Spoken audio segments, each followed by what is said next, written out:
एक बहुत ही भोला भाला सा आलसी लड़का था। वह कोई काम नहीं करना चाहता था, बस खाना खाता, घूमता और सोते रहता था। एक दिन उसे किसी ने बताया कि एक आश्रम है जहाँ पर कुछ नहीं करना पड़ता है और हर दिन 2 समय का खाना और नाश्ता मिलता है, तुम वहाँ जा करके रहो। उस आलसी लड़के ने सोचा कि ये तो बहुत ही बढ़िया है और वह उस आश्रम में जाकर रहने को सोचा और फिर वह भोला भाला आलसी लड़का अपना सारा सांसारिक जीवन छोड़कर उस आश्रम में जाकर रहने लगा। आश्रम में गुरुजी रहते थे, वह कुछ समय सबको प्रवचन देते हैं। वह आलसी लड़का सुनता था, बाकी समय आराम करता था और फिर भरपेट खाना खाकर सो जाता था। ऐसे ही उस लड़के का दिन गुजरता गया। एक दिन उस आश्रम में कुछ भी नहीं बना। नाश्ते के समय नाश्ता नहीं मिला। उसने सोचा नाश्ता नहीं मिला, भोजन तो मिलेगा। अब भोजन के समय भी उसे भोजन नहीं मिला। लड़का दौड़ करके गुरुजी के पास गया और उसने पूछा कि आज भोजन क्यों नहीं बना। गुरुजी ने कहा कि बेटा, आज एकादशी है और जितने भी आश्रम के सदस्य हैं उनका उपवास है और तुम्हारा भी आज उपवास है, आज भोजन नहीं बनेगा। वो लड़का आलसी था और उसे भूख भी बहुत लगता था। उसने गुरुजी से बोला कि मैं उपवास नहीं रखूंगा, मुझे भूख लगी है, मैं खाना खाऊंगा। गुरुजी ने बोला ठीक है, जाओ भंडारे में से सामान ले करके आओ और आश्रम में नहीं बाहर ले जा करके बना लो, लेकिन याद रखना भोजन बनाने के बाद सबसे पहला भोग भगवान को लगाना और फिर तुम प्रसाद पाना। वह लड़का बोला ठीक है और फिर अनाज लेकर नदी की ओर पहुंचा। भोजन पकाने लगा, तैयार हुआ। उसके बाद कहने लगा कि भगवान श्री राम आइए, पधारिए, भोग लगाइए। अब जब उसे लगा कि भगवान तो आ नहीं रहे हैं तो फिर कहने लगा कि मुझे मालूम है आपको तो अच्छा खाने की आदत है, मैं बना नहीं पाया और मुझे अच्छा भोजन बनाने भी नहीं आता, लेकिन जो भी रूखा सूखा बना है आकर खा लीजिए। भगवान श्री राम उसकी सरलता पर बहुत ही प्रसन्न हुए और उस लड़के को दर्शन दे दिए। उसने देखा कि भगवान श्री राम आए हुए हैं और उनके साथ में माता सीता भी आई हुई है, लेकिन लड़के ने सिर्फ 2 लोगों के लिए ही भोजन बनाया था, एक अपने लिए और दूसरा भगवान के लिए। और अब क्योंकि भगवान के साथ माता सीता भी आई हुई थी तो उसने उस भोजन को माता सीता और भगवान के सामने ग्रहण करने के लिए रख दिया। भगवान श्री राम और माता सीता ने भोजन किया और उसके बाद जब वह जाने लगे तो ये भोला सा आलसी सा लड़का बोला कि प्रभु आप आए, दर्शन दिए, बहुत अच्छा लगा।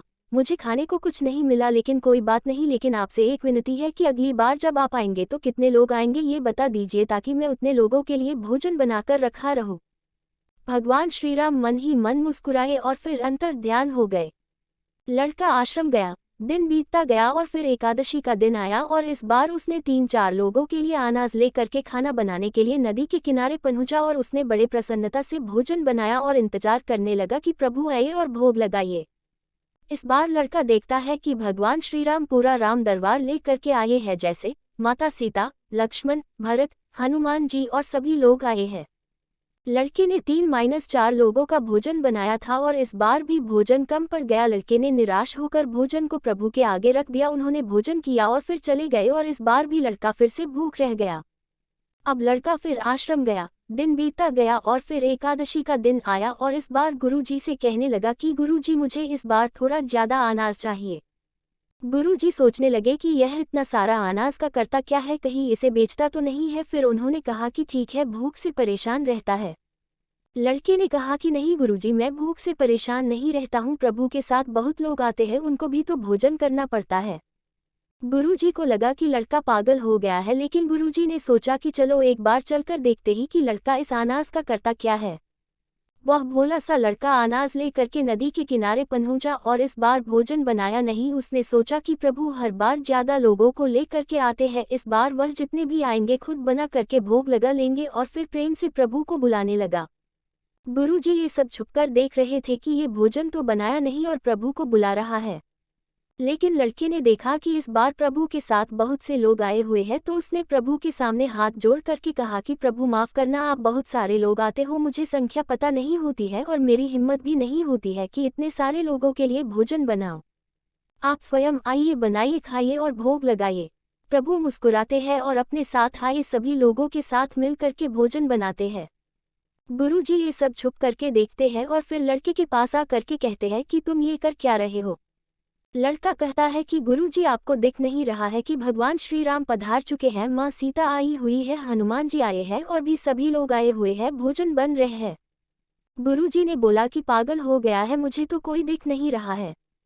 लड़का गुस्सा हो गया और बोला, प्रभु आप ये क्या कर रहे हो? एक तो मुझे भूखा रखा है और गुरुजी को दर्शन नहीं दे रहे हो, जो मुझे पागल समझ रहे हैं। कृपा करके गुरुजी को दिख जाओ।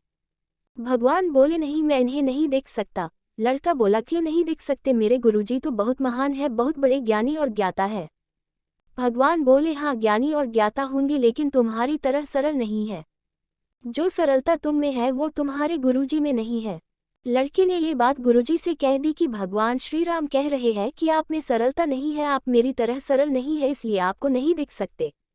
गुरुजी की आंखें नम हो गई और रोने लगे कि और बोले कि बिल्कुल सही कहा, मेरे अंदर तुम्हारे जितना सरलता नहीं है, और फिर माफी मांगने लगे। फिर भगवान ने गुरुजी को भी दर्शन दिए। ये कहानी हमें सिखाती है कि जीवन में सरलता सबसे आवश्यक है। जितने सरल बने रहेंगे उतना जीवन में आगे बढ़ते चले जाएंगे।